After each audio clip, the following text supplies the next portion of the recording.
Howdy. All right, you guys ready? Oh I yeah. think so. We have our one microphone on. And our beautiful cast members. Yep, let's do this.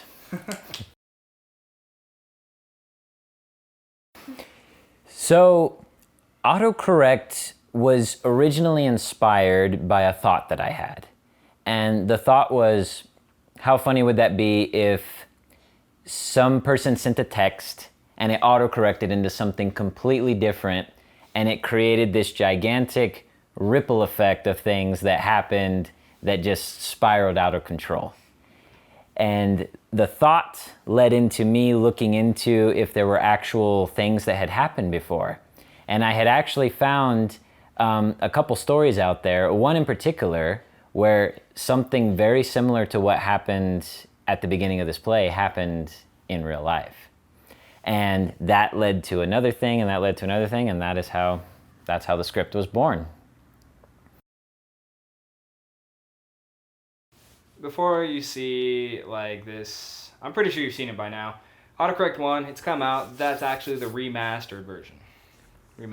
We had another version before that we did for a film festival. It was a one-act play festival that was being put on right when quarantine happened. Yeah. And so we all switched to the film medium, and it was hilarious because we couldn't get together to actually film. And so I was here at my house filming one segment, and then you guys were filming.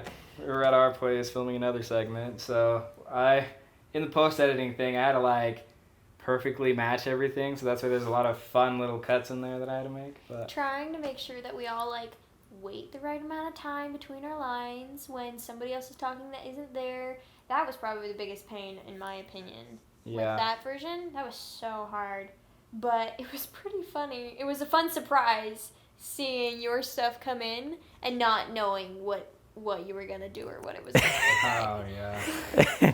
And talking to air and nobody there. Yeah. The fun parts of film, am I right? Right. But yeah, so characters. Yeah, characters. So, specifically, like, how about we talk about Gino first? Gino. Build this up. Yeah, so when I was writing Gino, it was hilarious because his original name was actually Mr. Johnson. Oh. We didn't even know that. Oh, sorry. Not until now. Mr. Johnson was supposed to be his name. And then the more I kept writing it, the more I kept hearing a combination of, you guys remember Nick from It's a Wonderful Life?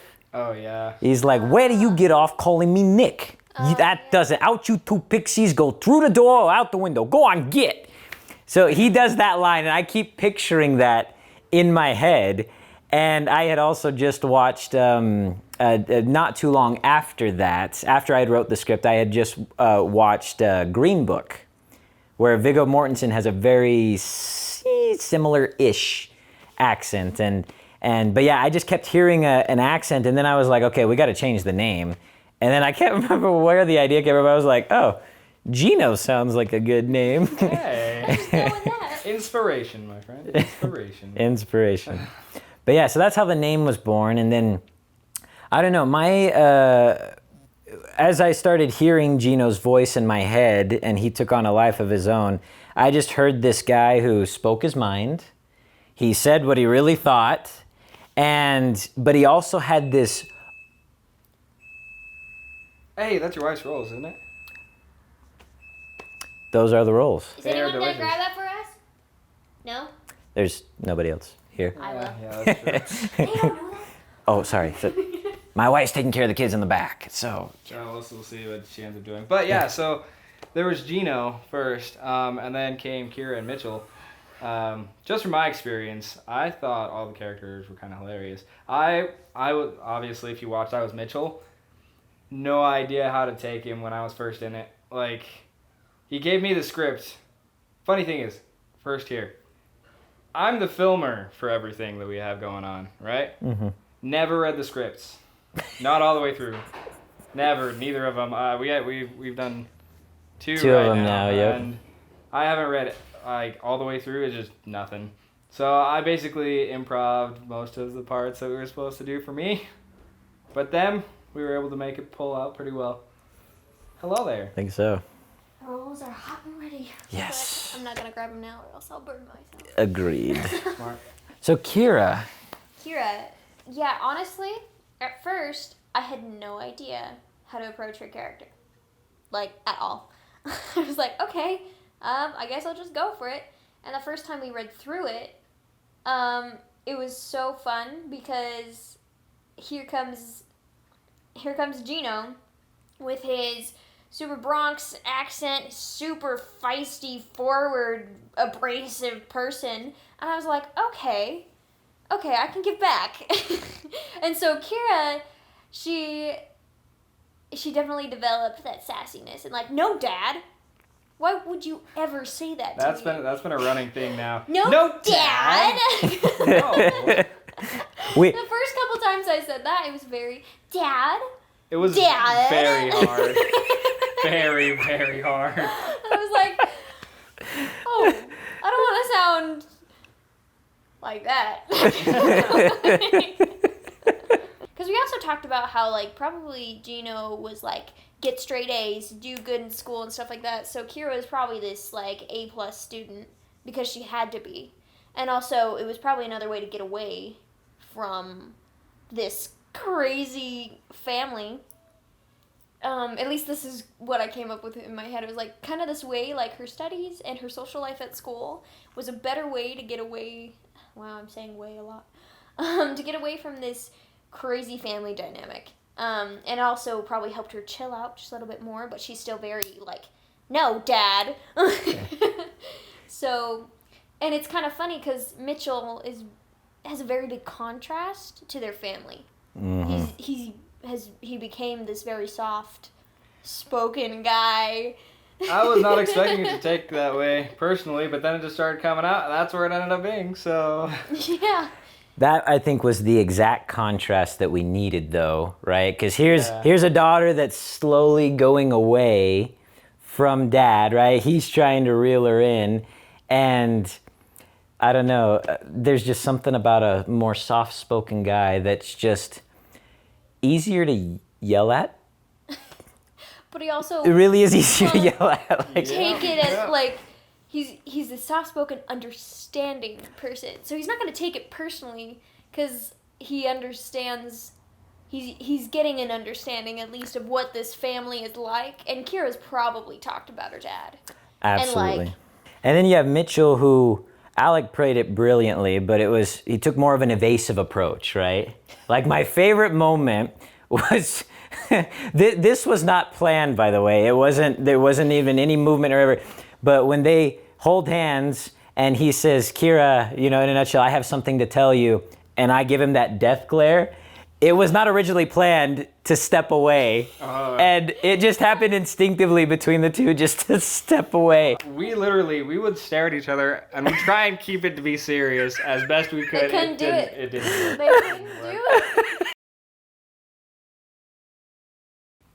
So there was this one blooper that was done during quarantine.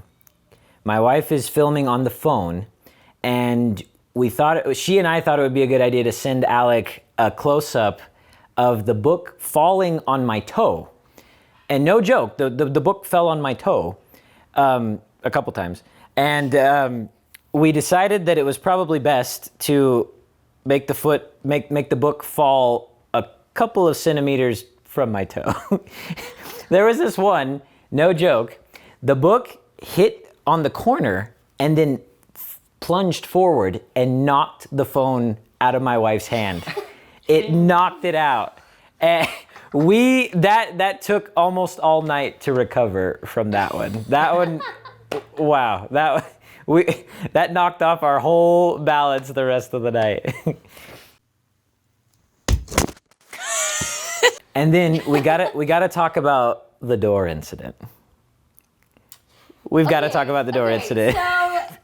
So this is when they're about to go to Disneyland. Kira shows up at the door, and Gino's like, "Okay, I gotta go get my luggage. Gotta go get everybody else." And so he goes to leave. Gina goes to leave. Kira's waiting there. She tries to turn away. And he goes for the door, and he goes, and he just stops. He goes and he can't. I'm sitting there filming this, and I'm like, come on, Matt, it's not that hard. It's a door. You just open it up and leave. Because this door, they have 2 locks. They have a lock on the handle and then a lock up here, like up higher on the door, so like the kids can't get to it or anything like that. So that was locked, and so he couldn't get. He just the greatest part about that was he just stops. Right. I know, he just like shoved at it a few times. He's like, all right. So we finally get inside, and then I'm like, sweetheart, did you lock the door? She's like, yes, I did. I'm so sorry. And I'm like, I was trying to open that door. We were trying to pull this whole, let's try to get this in one shot. Oh, yeah. And we completely. It usually never works. It usually never works, but I was like, let's try this, be efficient. After that, we're like, okay. Let's just take it to where we feel good. Right. First, I gotta get my luggage.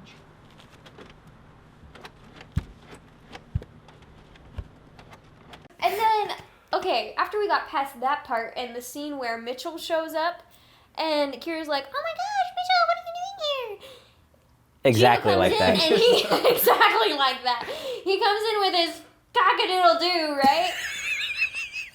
There's one time where he didn't. Okay. From the original, he put in this cock-a-doodle-doo thing. It wasn't written originally in the script at all. It was not. It was completely improv, right? But that was just so freaking good that we're like, this has to be thrown in We somewhere, kept it. please. Kept it. And so when it came time to refilm it, they were both like, you got to keep the cock-a-doodle-doo in there. Somewhere. Have to do it. And so we kept it basically in the same-ish spot-ish. It was a wake-up call for the rest of the family. You don't see ever in this first part. No, there's one. But Mitchell walks up, Kira gives him a hug, and she's like, oh my gosh, what are you doing here? And then we pull apart. And we wait. And we wait. And we wait. And we say something like, well, Dad will interrupt me at some point. We're like, Probably come yes. in here and embarrass me. And like, whatever. We were like, Matt, what are you doing? Like, And he's all like, oh, is that me? We're like, yeah, bro. yeah, it is you. We've been waiting here for like 15 seconds. I wish I could tell you what I was doing in that moment or what I was thinking about, but I don't remember what I was thinking about. But yeah, I did come out there like, oh, are we filming? Oh, sorry, guys. We're like, man, already Too late. I was like, oh, I just wasted a cock-a-doodle-doo on that. But yeah, so Alek, what do you, walk us through the scene setup? We were able to do some different stuff when we refilmed this. So scene setup. It was a lot of basically use whatever you got kind of stuff, right? Yeah. First off, let's tell you, I am not the most equipped videographer because one microphone, one whole real microphone over here. I got an on camera microphone, but that's not quite good enough for any of this. I'll tell you that much. One thing I do prefer, actually, I'm gonna take you around for a little bit. yeah, let's show them. Yeah. Show them. Okay, so right now, obviously, you can tell we have our lights up. I actually basically had this same exact look during the original because it was kind of the same feel, like right there and everything. So it's literally, I have 3 good lights. That's about it. We have that one microphone. I'm going to zoom in on this guy. Look at this beautiful little lav that I'm able to have. It literally, it has like a mile long cord. Oh my gosh. Right? You could save somebody from falling off a cliff with this thing. Just throw it down. They hold on. Bring back. So all of this time, it's like we don't actually have very good things to work with at all. But it's enough. But it's enough to we're make doing. things work by. So like, obviously, I'd be completely cool with having better equipment. Like, in a little bit, I'm actually going to take you over to my editing station and teach you everything there and show you what we did over there as well. But for here, this is literally basically the entire setup. That was it. This is it. Maybe some shots at where we edit usually. Yeah. But And then during quarantine, one of the things that led to the refilming of everything is I didn't even have the lights here. You know, they had the lights with you guys at your place. It was, I just had my phone and this light on, right? lights. Yeah. So it was. Did you have a lamp? Was there a lamp? I think, yeah, so we have a lamp over there, but we think we just use the light. But what was really great, one of the reasons, one of my more ingenious moments was we were trying to get the best sound possible. Ooh. So literally, Alek just took you around the room right now, right? This entire room, besides this wall with the couch, was completely covered with blankets. Like, we took pins and pinned it to the roof with blankets all around this room, trying to create the best sound-proof, station possible with what we were working with. And that was a task. But it worked. Hence why he had way better sound at the very beginning, and we had better shots at the very beginning. Or at least we had good shots, clear quality. Our but sound was all over Actually, the place. the stuff that I had for lighting over there, I didn't even have these lights at the time either. Nope. It was all We had a natural window. lighting. We had a window and a light with a dimmer. Mm-hmm. We didn't even use the light with the dimmer because that threw off the white balance so badly. Oh, man. But I think it just goes to show, right, that, when the story is what it needs to be, that's really the most important part, right? That's what takes people on the journey. And you make do to try to create as few obstacles as possible. But in the end, that's, I think, what kept us anchored. Mm-hmm. That's what kept us having fun. That's what moved the whole thing forward. And in all honesty, if we had a chance to redo all of that again, I would do it the same way. Because I think we had so much fun doing it with the little stuff that we had available that those are just memories you're not going to replace from all that. So, however, if you guys want better quality videos, we will not refuse a sponsorship. Sponsor us. Sponsorship. We might set up a Patreon later. Just do whatever there, Yeah. We wanna continue. We wanna make good quality stuff. Even if maybe whatever technical stuff is going on, that may not be the best. Hopefully, our stories and our put together of everything in the end is the best quality it can be. That's Absolutely. fun. And it also goes to show that you don't need expensive stuff to make good quality videos or artwork or whatever it is. But it definitely helps. It definitely It does help. It helps. It does help. Yeah. But yeah, I think it had to happen this way because we started primitive and we developed an appreciation for just the raw, bare basics. I think every artist has to go through that at some point. Oh, yeah. At some point. Because if you can't have fun with just the bare basics and really learn to create something with it, it's a satisfaction you won't learn even with the most expensive equipment. Mm-hmm. Truth. But yeah, to see more stuff, subscribe, like the videos, all the above. We would love to bring more stuff. Yeah. So we have Alek is a very talented videographer, very talented artist that we're going to be working with. And then of course I'm the one that usually writes all the stuff and then tries to put those things all together. And so yeah, we have some more stuff coming up and yeah, stay tuned. Yes. And now I will go ahead and bring you over to the other area. So we'll catch you there in a second. So here's where all of the magic happens in post. That is my computer. I have another screen off to the side right here, but it's barely out of frame, so you can't really see it. And then this is what she works on for all the graphic stuff, but all the film stuff happens here. All the book, graphic, animation stuff happens over there. So it's a pretty simple setup, but it is very effective for us. Eventually, we'd like to get our own place because this is a high traffic area, so it can get really annoying, but that is okay. But yeah, so really there's not too much to it other than getting on that, sitting here for days on end sometimes, working, and hopefully getting food every once in a while. Hopefully getting food once in a while. We forget. We do forget. Honestly, you get all the so time. wrapped up in your work and you're like, oh wait, it's been 6 hours. Yep. And then it would be a good time to eat. Yeah. So yeah, well, hope you guys enjoyed this whole like shebang thing that we did for our behind the scenes. And if you have any questions like about what we use, what we do, how we do stuff, if you have specific setups, whatever, feel free to ask us.